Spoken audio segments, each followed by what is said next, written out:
Los grandes temas se debaten en la mesa. Buen provecho por rcr.tv, la radio que se ve. Y síganos en Twitter, @rcr750. Muy bien, lamentablemente problemas de conexión han dificultado pues la transmisión de este programa, pero vamos a continuar en los próximos y posiblemente grabemos un programa completo para poder llenar todas las expectativas respecto de este importante informe de la alta comisionada. Decía que es un informe completo, tal como fue la misión, pero en realidad no es exhaustivo, ¿no?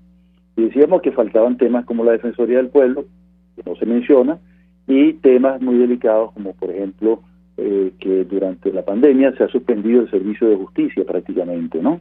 Entonces solamente se procesan algunas detenciones, básicamente aquellas de tipo político, que no están recogidas acá. Evidentemente, esto tiene siempre un delay entre la recolección de datos, la redacción, y el momento en que sale el informe, ¿no? Pero digamos, es satisfactorio ver que el esfuerzo de la oficina de la alta comisionada fue mucho mayor que la vez anterior y logró acotar temas novedosos, temas muy importantes que vamos a tratar de resumir en este escaso tiempo que nos queda debido a las dificultades de las comunicaciones, ¿no?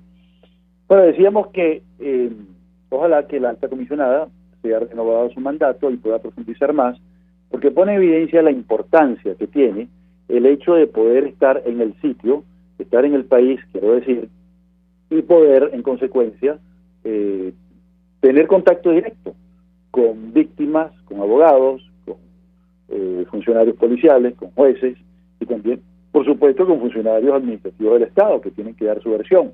Esa es la idea, pues, de completar una metodología de trabajo que toque todos los puntos, que toque todas las partes. Y claro, aunque pensamos que hay que ir un poco más a fondo de algunos temas, empezar a tocar esos temas que hemos señalado, como la Defensoría del Pueblo y su invisibilidad, así como también el tema de la parálisis de la Administración de Justicia durante todo este tiempo, quienes han tenido, digamos, problemas graves para poder funcionar. Y bueno, ese es el tipo de cosas que hay que seguir acotando, ¿no? Entonces, hoy presentó sus conclusiones y empieza con el primer gran tema, independencia del sistema de justicia, ¿no? Y empieza así en el punto número 6. El ACNUD sigue preocupado por la falta de independencia que padece el sistema de justicia en la República Bolivariana de Venezuela. Y esto es un problema crónico muy grave. En la que hemos llamado la era democrática, para distinguirlo de este proceso autocrático en el cual estamos viviendo, había problemas de falta de independencia de muchos jueces y algunos segmentos de falta de independencia del Poder Judicial. Pero ahora es un tema sistémico, es un tema estructural, es un tema en el cual no hay un solo espacio de independencia, porque, bien como acota la alta comisionada en su informe de hoy, bueno, prácticamente todos los jueces son provisionales. Y entre otras cosas, no solamente son provisionales, sino que los que están no tienen ningún tipo de seguridad laboral, ningún tipo de reconocimiento monetario, ni siquiera su seguridad social está cubierta, ¿no? Entonces, bueno, están atrapados estos funcionarios dentro de un conjunto de problemas, entre otros, la imposición de decisiones que tienen que ejecutar, que hacer cumplir, y bueno, lamentablemente sin la independencia que se requiere en un sistema de Estado de Derecho pleno, como bien acota este informe y lo confirmamos, ¿no? Otro aspecto muy importante donde creo que se debería insistir más es que cuando en el punto 7 habla del código de ética del juez venezolano o jueza venezolana, no lo dice de que este corpus, digamos, de normas éticas que son muy importantes, porque la ética, a diferencia del deber legal, es el deber moral, el que está por encima de la ley y que tiene que ver con la conciencia. Y justamente ese código de ética está relativamente suspendido, ¿no? Entonces, eso, digamos, es un tema que hay que abundar en términos de ser exhaustivo y poder ver, pues, cómo restablecer un sistema ético que regula cosas como el conflicto de intereses, por ejemplo, ¿no? No se puede ser juez y ser miembro de un partido político. No se puede ser juez y pertenecer a una empresa. No se puede ser juez y tener negocios particulares. Ese tipo de cosas no es que esté diciendo que tal o cual persona lo hace, sino que debe estar establecido un corpus normativo de tipo ético para justamente poder resolver desde el punto de vista moral cualquier indisciplina que hubiere, ¿no? Eso es muy importante y lo acotamos desde el Monitor de Derechos Humanos a los fines de tomar en cuenta este tema. Pero en todo caso coincidimos con el criterio de la alta comisionada en el sentido de que no hay una completa independencia y, digamos, como dice muy bien el informe, hay falta de independencia. No es que es incompleta, sino que hay falta de independencia. Otro de los temas que acota la alta comisionada sobre este tema es que desde que empezó la llamada de emergencia judicial se han dado una cantidad de eventos de destitución prácticamente sin ninguna motivación, sin ningún criterio, sin ningún procedimiento, sin el debido proceso, que permite pues que haya arbitrariedades contra jueces por el hecho de que sus decisiones no son complacientes, no son aquiescentes.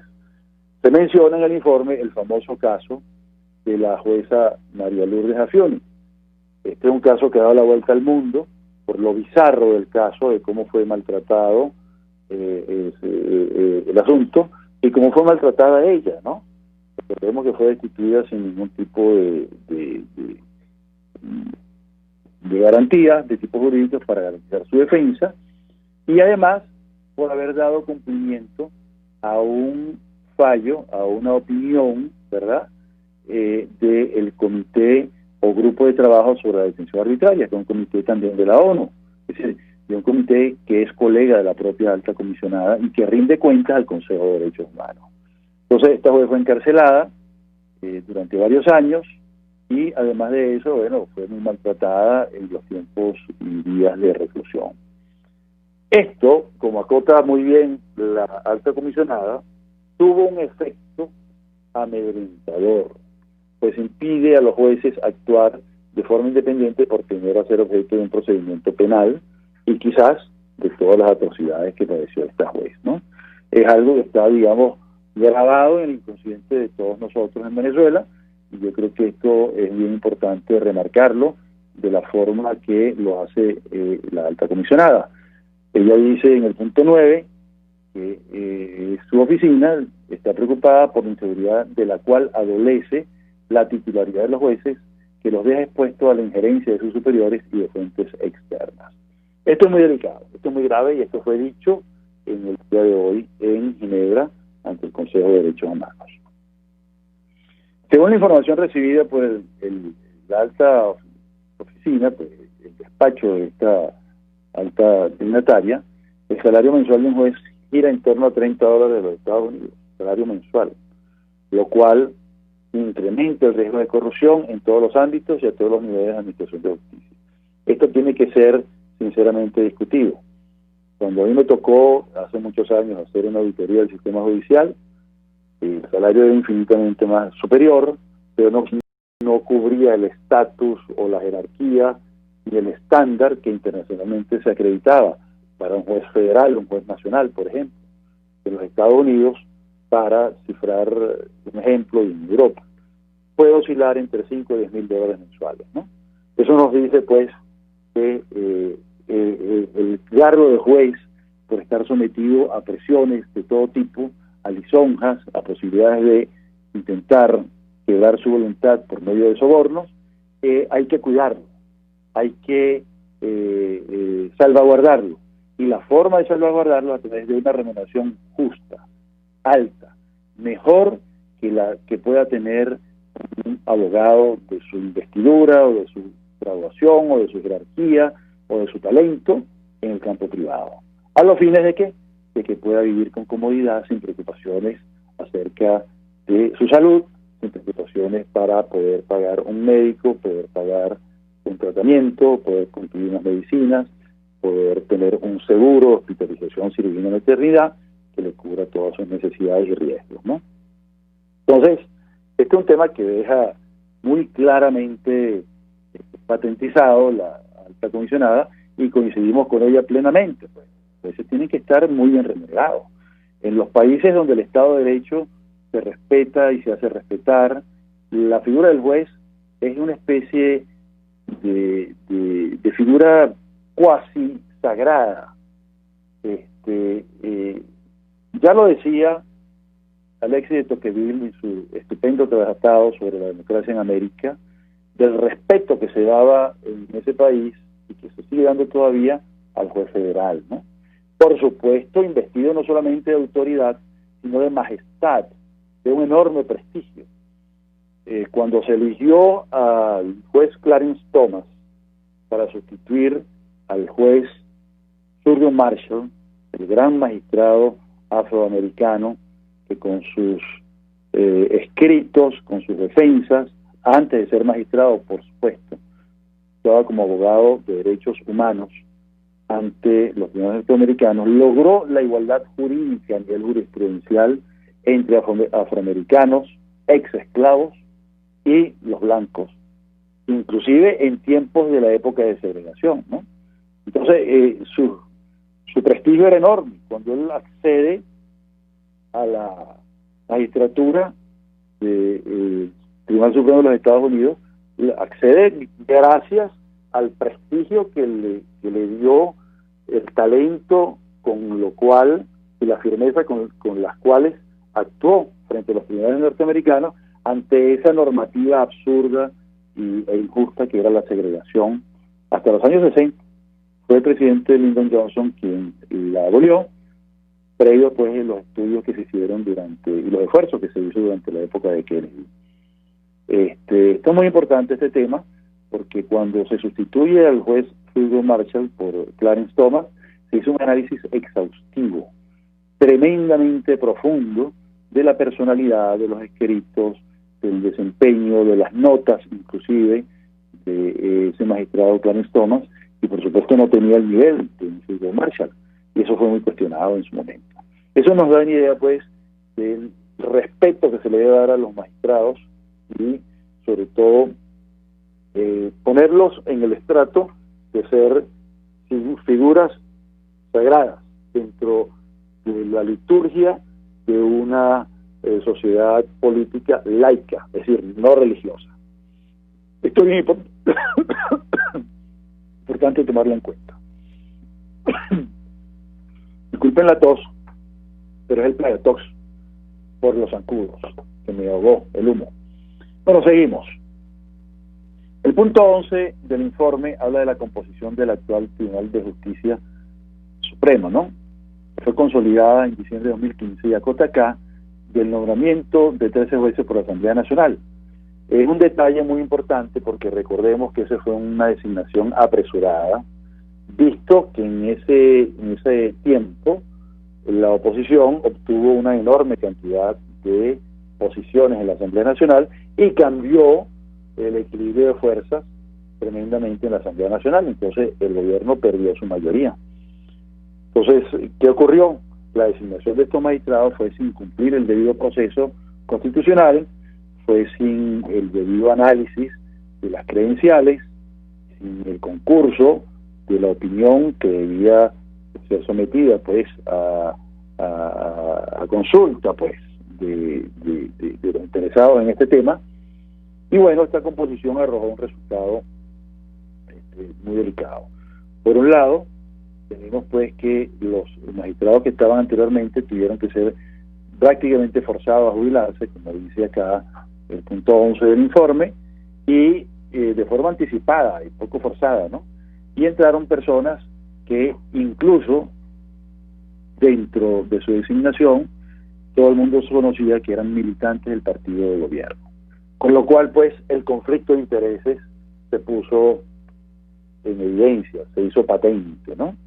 Y esto justamente es lo que comentábamos anteriormente con respecto al Código de Ética, que debe regularse el conflicto de intereses en la función jurisdiccional, para evitar que haya intereses económicos, intereses políticos, intereses comerciales o incluso familiares. El tema del nepotismo es un tema gravísimo en nuestra cultura, es un tema que ha permeado la administración pública en general y que en el ámbito judicial es sumamente pernicioso, porque impide pues tener una visión objetiva, independiente, imparcial y autónoma en cada decisión respecto de cada caso que le toque tomar a un juez. Si está involucrado un camarada político, un compañero de actividades comerciales, un cliente o simplemente un familiar. Entonces, eso es muy delicado y obviamente tendría que ser motivo de una gran reflexión en Venezuela, ¿no? Bueno, ese es el tema grueso de esta parte, ¿no? Y también vamos a culminar esta sección, el último punto, el punto 12, ¿no? Son muchos más puntos, pero vamos a continuar en otro programa debido a la dificultad que hemos tenido con la transmisión, ¿no? El punto 12 acota las 127 sentencias ocurridas entre diciembre de 2015 y mayo de 2020, ¿verdad? Fecha en cual me imagino que se cerró la redacción de este informe, ¿verdad? En el cual, pues, se invalidaban decisiones de la Asamblea Nacional. Algo así como que el Tribunal Supremo actual, bajo la composición que hemos dicho, con conflictos de intereses patentes y evidentes a raíz de ese origen que estuvo viciado de inconstitucionalidad, en nuestra opinión, se tomaron decisiones como si fuese la Asamblea. En otras palabras, el Tribunal Supremo asumió funciones legislativas y de Contraloría, entre otras la de designar a un parlamentario, diputado Luis Parra, como presidente de la Asamblea Nacional, y calificó la presidencia de Juan Guaidó de desacato, sin verificar, como dice textualmente el informe, si Luis Parra había conseguido el número de votos necesarios para su elección como presidente del Parlamento. Entonces, además de eso, el propio tribunal le ha retirado la inmunidad a la asambleísta de la oposición sin seguir el procedimiento dispuesto en la Constitución y su debido proceso. Y creemos que una visión más exhaustiva de este asunto, es decir, más allá de lo que dice la propia alta comisionada, varios de ellos han tenido que salir disparados del país, unos asilados en sedes diplomáticas y otros en el exilio, bajo el auxilio, el asilo territorial y otros simplemente como refugiados, con lo cual pues se pone en evidencia también el grave problema institucional que tiene el país en esta dualidad, donde hay una Asamblea Nacional, controla el Poder Judicial y el Poder Ejecutivo, sin ningún rasgo de independencia, una Asamblea Nacional legítima y de otra parte una Asamblea Nacional Constituyente que también legisla. Por ejemplo, la famosa ley del odio, ley para la tolerancia, etcétera, etcétera, que en realidad se constituye en un instrumento de persecución política porque califica de forma abierta que una decisión se puede tomar a pesar, una decisión en torno a la libertad de una persona, ¿no? A pesar de no tener elementos objetivos para hacerlo. Por ejemplo, que se ha calificado de fascista la actividad política o la actividad cívica que pueda tener un ciudadano cualquiera, ¿no? Dejando de lado, pues, que aun cuando el fascismo es algo francamente objetable, totalmente repudiable, también debería incluirse el comunismo, tal como se viene haciendo en Europa, respecto, pues, de ambas configuraciones totalitarias de la función pública y del manejo del Estado. Fascismo y comunismo terminan siendo totalitarismo, y así se considera en toda Europa. Hay pronunciamientos respecto de eso, habida cuenta de lo que sufrieron en los países de Europa, no solamente con el nacionalsocialismo, sino con el fascismo italiano, y por supuesto todo lo que fue Europa del Este con el comunismo. De forma tal, pues, que si se quiere hacer un instrumento para evitar que haya polarización política, hay que incluir no solamente el fascismo, sino al comunismo, y establecer pautas objetivas que permitan a un juzgador saber cuándo hay una actitud extrema, en términos radicales, quiero decir, cómo se combate en Europa este tipo de cuestiones, ¿no? Por ejemplo, en muchos países de Europa está prohibido crear un partido nazi e inclusive que sea no nazi, simulando que no tiene la nomenclatura ni las características del Partido Nacional Socialista, se llama NSDAP, Partido nacionalsocialista de obrero alemán.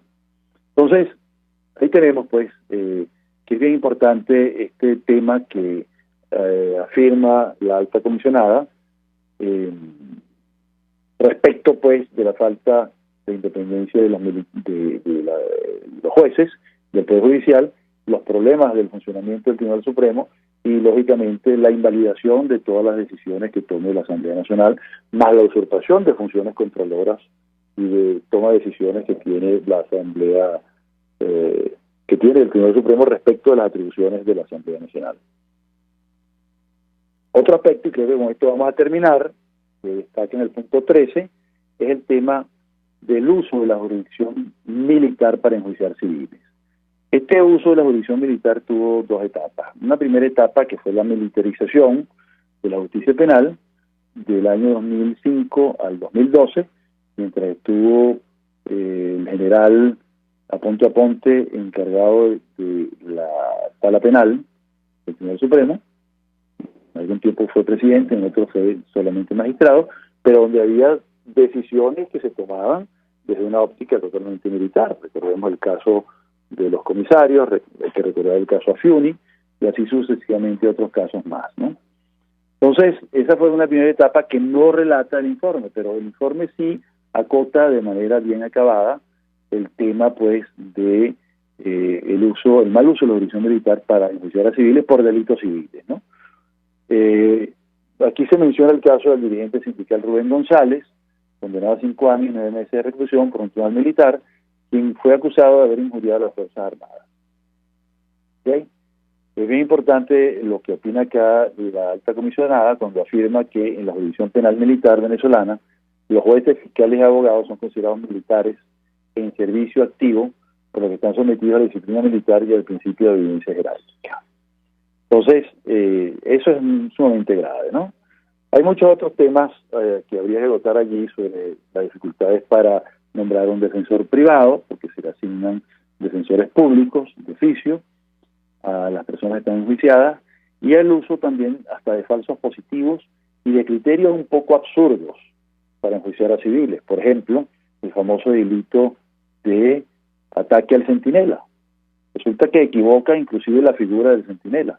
El centinela es una figura muy característica del ámbito militar, que es aquella persona que custodia los cuarteles, los puntos de vigilancia en el ámbito militar y que tiene que ver los campamentos, por ejemplo, ¿no?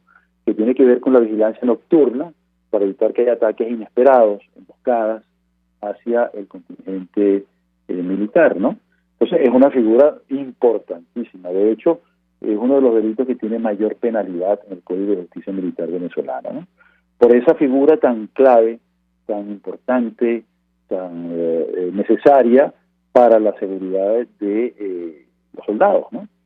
Entonces, si hay, digamos, un enfrentamiento entre un civil y un militar, independientemente del rango que sea, ha sido enjuiciado por los tribunales militares como si fuera el ataque del centinela, confundiendo la figura del soldado con la figura del centinela, que es una figura calificada particularmente especial. Entonces, creo que ese tipo de cosas pudieran ser ahondadas, pero me contenta pues que se mencione el caso de Rubén González y que se hable pues de este principio de evidencia jerárquica. El principio de evidencia jerárquica en la legislación militar venezolana no permite prácticamente el principio de evidencia crítica o evidencia legítima, sino que se basa en el antiguo sistema de evidencia ciega. Me explico, ¿no? La legislación militar prevé que cuando hay una orden con que el subordinado considera que es inconstitucional, un procedimiento, pero el procedimiento se tiene que incoar una vez cumplida la orden que este soldado o que este subordinado considera inconstitucional, ¿ok? Y ¿saben ante quién se incoa ese procedimiento de reclamo para pedir la nulidad de la orden? Ante el mismo funcionario, la misma autoridad que la emitió. De manera tal, pues, que yo dudo que alguien se atreva a decir que lo que cumplió, por ejemplo, un crimen de lesa humanidad, por ejemplo, una atrocidad cualquiera, por ejemplo, un homicidio, admita pues que sabía que era inconstitucional y sin embargo la cumplió. Y a pesar de eso, bueno, tuvo que hacerlo, pero ante la misma persona que emitió la orden, que muy difícilmente va a decir, sí, es verdad, era inconstitucional lo que yo ordené. De forma tal, pues, que este tema habría que profundizarlo más, pero, digamos, valoro muchísimo el esfuerzo del informe de la alta comisionada al mencionar este tema que me parece que es un tema clave, ¿no?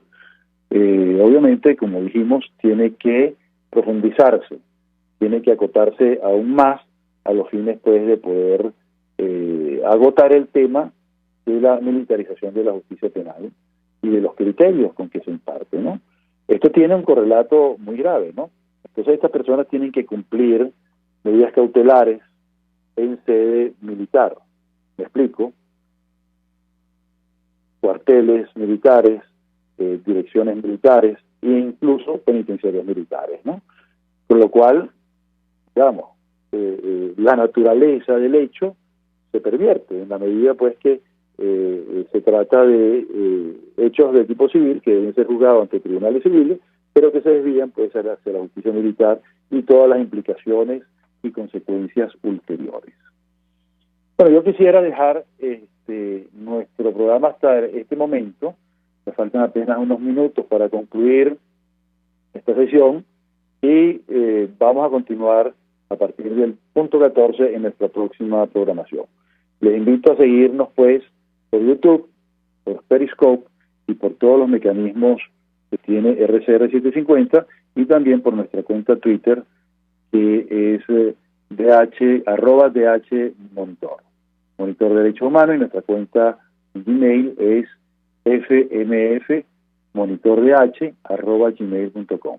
Muchísimas gracias, les deseamos a todos buen mediodía y especialmente muy buen provecho. Muchas gracias. RCR presentó Buen Provecho. Síganos en Twitter en @RCR750. RCR 750 AM, porque lo bueno une.